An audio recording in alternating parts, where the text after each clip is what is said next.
Nah, jadi saya pikir kalau kita sepakat misalnya jadikan Rocky Gerung adalah Warren Harding, ya dorong aja sudah. Ini contoh ya. Bahwa Keren. iya.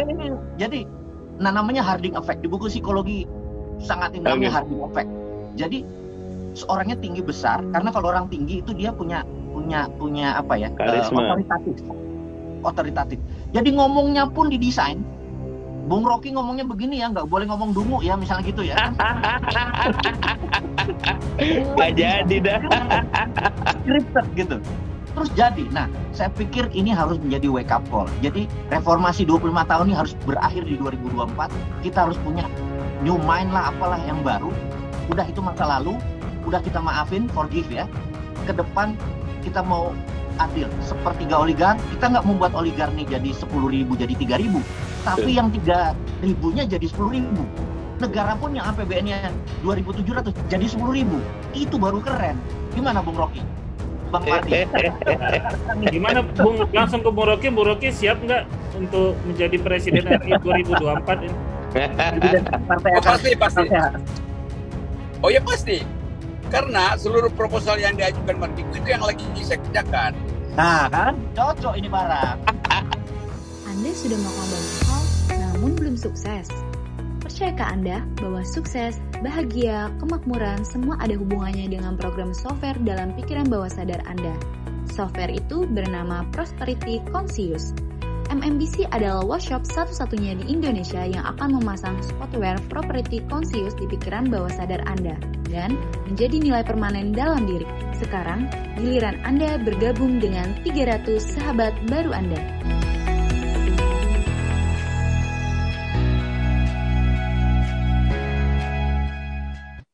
Jadi kita ringkas ya. Jadi kita tahu bahwa GDP nasional kita adalah 1,1 triliun atau 16.000 triliun gitu ya.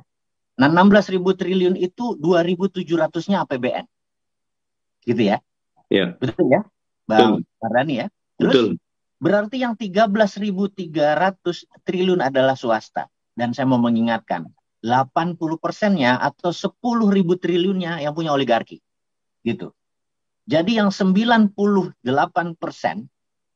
itu berebut di 3.300 triliun. Itulah para UKM. Gitu ya. Nah, saya ini merasa Indonesia ini kalau kita bagi bahwa ada sosialis, ada kapitalis, Indonesia ini kapitalisnya elitis. Elitis itu artinya ya oligar. Betul nggak? Betul. Itu sisi kanannya. Sisi kirinya sosialis elitis, namanya BUMN. Jadi kalau ini piramidanya, di kiri yang sosialis elitisnya BUMN, kapitalis elitisnya adalah oligarki. Ini lawannya, opositnya adalah bottom of pyramid. Jadi upper pyramid adalah BUMN di sisi kiri, oligarki elitis sisi kanan. Lawannya adalah, marketnya ini rakyat kita sendiri, marketnya. BUMN itu marketnya rakyat Indonesia sendiri. Kalau BUMN Cina kan marketnya negara lain kan? Global, iya kan? Nah, oligar juga makannya rakyat sendiri. Jadi kita ini cuma berani sama rakyat sendiri gitu ya. Udah karena. Terus ini yang saya bilang bahwa modelnya MMT, Modern Monetary Theory adalah bottom of pyramid, helping bottom of pyramid. Kita what the hell dengan orang kaya itu. Nah, sekarang BUMN, sebelum kita balik. BUMN ini asetnya 5.000 triliun. 5.000 triliun untungnya berapa? Bang Mardhani pasti tahu. Untungnya paling cuma 200-300 triliun setorannya ke APBN, bener nggak? Tapi kalau itu dipegang dan nggak ada apa-apanya, maksudnya gini, punten ya, $2.700 APBN kita tuh kalau di billion dollar kan cuma 140 billion dollar. Ada 1.000 perusahaan di dunia ini yang lebih besar dari APBN Indonesia. Mau itu Apple, Tesla, Google, GE, Citibank, lebih gede. Dan untuk menjadi CEO-nya nggak harus masuk gorong-gorong, nggak harus membelah rakyat jadi dua, nggak ada kadrun dan sebagainya, mencebong, bener nggak? Untuk menjadi CEO-nya tuh nggak bunuh-bunuhan gitu. Nah, ini saya memalukan bagi saya bernegara, tapi hanya untuk rebutan 2.700 saya berini. Dan oligar asik-asik aja, mau siapapun yang rebutan APBN, oligar ini megang 10.000 ini asik-asik aja. Siapa aja dia, karena berpihak pada yang menang, bukan berpihak pada yang benar. Teman-teman PKS, teman-teman Rocky Gerung berpihak pada akal sehat dan yang benar. Tapi kalau mereka berpihak pada yang menang, siapa yang menang ya udah gue ambil yang di situ. Nah, kita harus merubah itu semua bahwa bottom of pyramid. Saya bukan mau ujub atau mau pamer. Saya nggak bisa diem aja. Akhirnya saya belajar ke Shenzhen. Jadi di Cina itu ada namanya Shanghai Stock Exchange. Itu IDX. Jadi bursa. Terus ada Shenzhen Stock Exchange. Ini bursa efek UKM. Gitu ya. Nah, jadi urun dana untuk. Jadi bursa Shenzhen itulah membuat UKM menjadi besar. Akhirnya saya punya, sejak 2018, alhamdulillah kita mendirikan Santara. Santara adalah the biggest and the first bursa efek UKM. Jadi saat ini ya kita baru membiayai, kita punya 300.000 member, masing-masing itu taruh sekitar 5 jutaan, ada 1,5 triliun. Saat ini kita rindu UKM, karena kita baru 100-an UKM yang kita funding. Funding ya, bukan lending. Kalau lending pakai bunga, kalau funding bagi hasil. Gitu. Nah, jadi bursa efek kita ini Santara adalah kita pemerintah nggak bantu, nggak ada yang promosi, ya kita fight sendiri. Alhamdulillah selama 4 tahun ini kita sudah menunjukkan sedikit kontribusi, bahwa ada yang menarik di 9 bulan berdiri kita disemprit sama OJK, kemudian alasan OJK Anda melanggar undang-undang bursa, terus jujur waktu itu saya melakukan menggugat OJK setelah mikir, akhirnya kita menggugat. Menggugatnya adalah gini.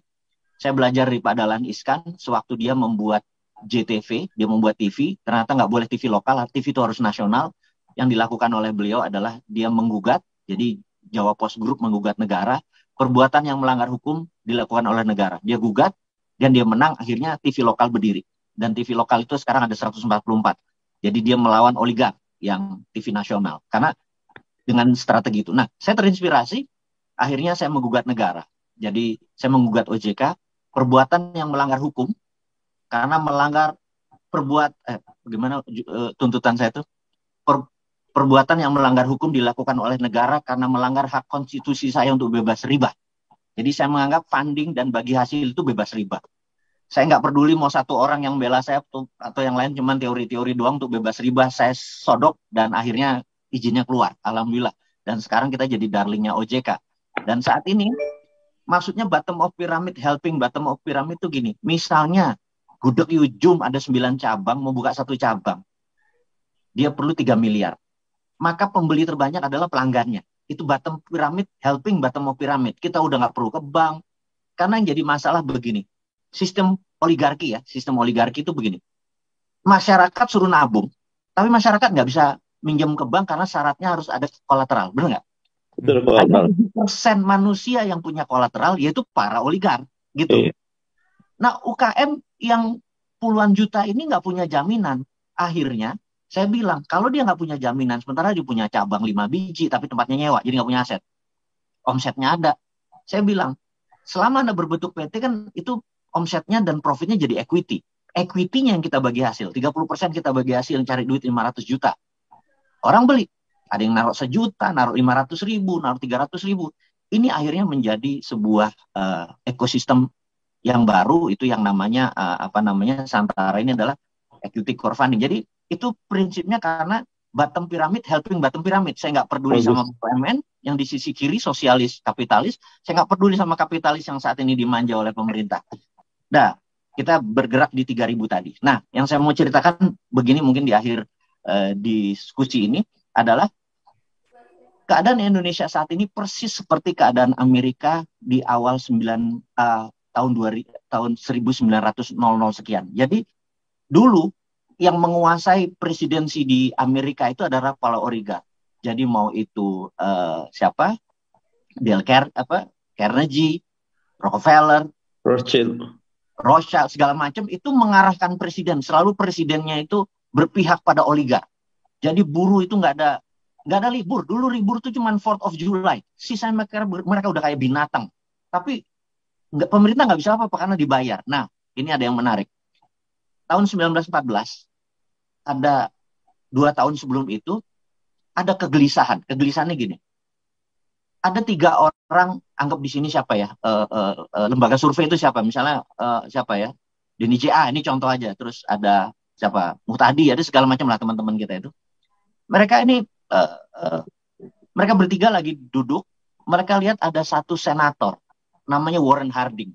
Warren Harding tuh tinggi, ganteng. Terus mereka bilang, ini si loser sebenarnya.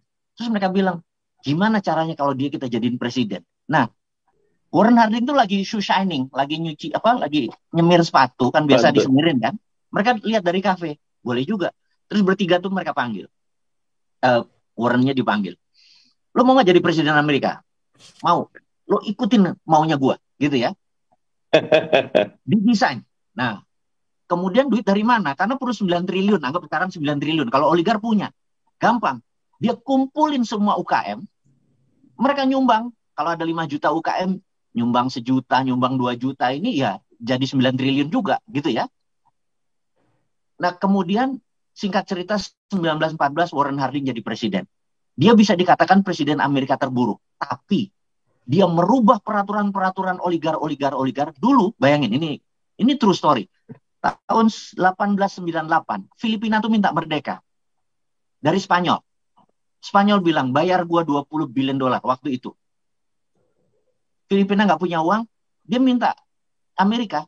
Federal Reserve nggak punya uang, dia minta Andrew Carnegie membayarin. Jadi Andrew Carnegie membayarin Filipina untuk merdeka tanpa pernah sekalipun menginjak tanah Filipina. Karena oligarnya lebih kaya dari bank sentral, gitu ya. Kita lompat lagi ke tahun 19. Waktu Warren Harding jadi, semua diserang sama dia, oligar-oligar. Jadi UKM-nya pada naik semua. Wah, waktu itu kisruh. Asli kisruh bernegaranya. Puncaknya adalah Perang Dunia Pertama. Kemudian yang jelas waktu Perang 1933, FDR jadi presiden. Menarik. Karena oligarnya sepertiga, UKM-nya sepertiga, negara sepertiga. Nah, sejak saat itu Amerika menjadi seperti sekarang. Nah, jadi saya pikir, kalau kita sepakat misalnya jadikan Rocky Gerung adalah Warren Harding, ya dorong aja sudah. Ini contoh ya. Bahwa, keren. Iya. Jadi, namanya Harding Effect. Di buku psikologi sangat ini namanya Harding Effect. Jadi, seorangnya tinggi besar, karena kalau orang tinggi itu dia punya apa ya? Otoritatif. Jadi ngomongnya pun didesain. Bung Rocky ngomongnya begini ya, nggak boleh ngomong dungu ya, misalnya gitu ya. Nggak jadi dah. Scripted gitu. Terus jadi. Nah, saya pikir ini harus menjadi wake up call. Jadi reformasi 25 tahun ini harus berakhir di 2024. Kita harus punya new mind lah, apalah yang baru. Udah itu masa lalu, udah kita maafin, forgive ya. Ke depan kita mau adil. Sepertiga oligar, kita nggak membuat oligar nih jadi 10.000 jadi 3.000. Tapi yang 3.000-nya jadi 10.000. Negara pun yang APBN-nya 2.700 jadi 10.000. Itu baru keren. Gimana Bung Rocky? Bang Mardi? Gimana Bung? Langsung ke Bung Rocky. Bung Rocky siap nggak untuk menjadi presiden RI 2024 ini? Pasti. Oh ya pasti. Karena seluruh proposal yang diajukan Mardiku itu yang lagi saya kerjakan. Semua yang sifatnya sosialistis, dia harus didisiplinkan melalui teknologi itu. Teknologi keuangan, itu perlunya digital tuh. Dan karena itu kemudian Mardiku artinya Marxist Digital University itu. Keren. Jadi pikiran itu memang tune in, fit and proper dengan kesosialan manusia tuh. Apalagi manusia Indonesia tuh.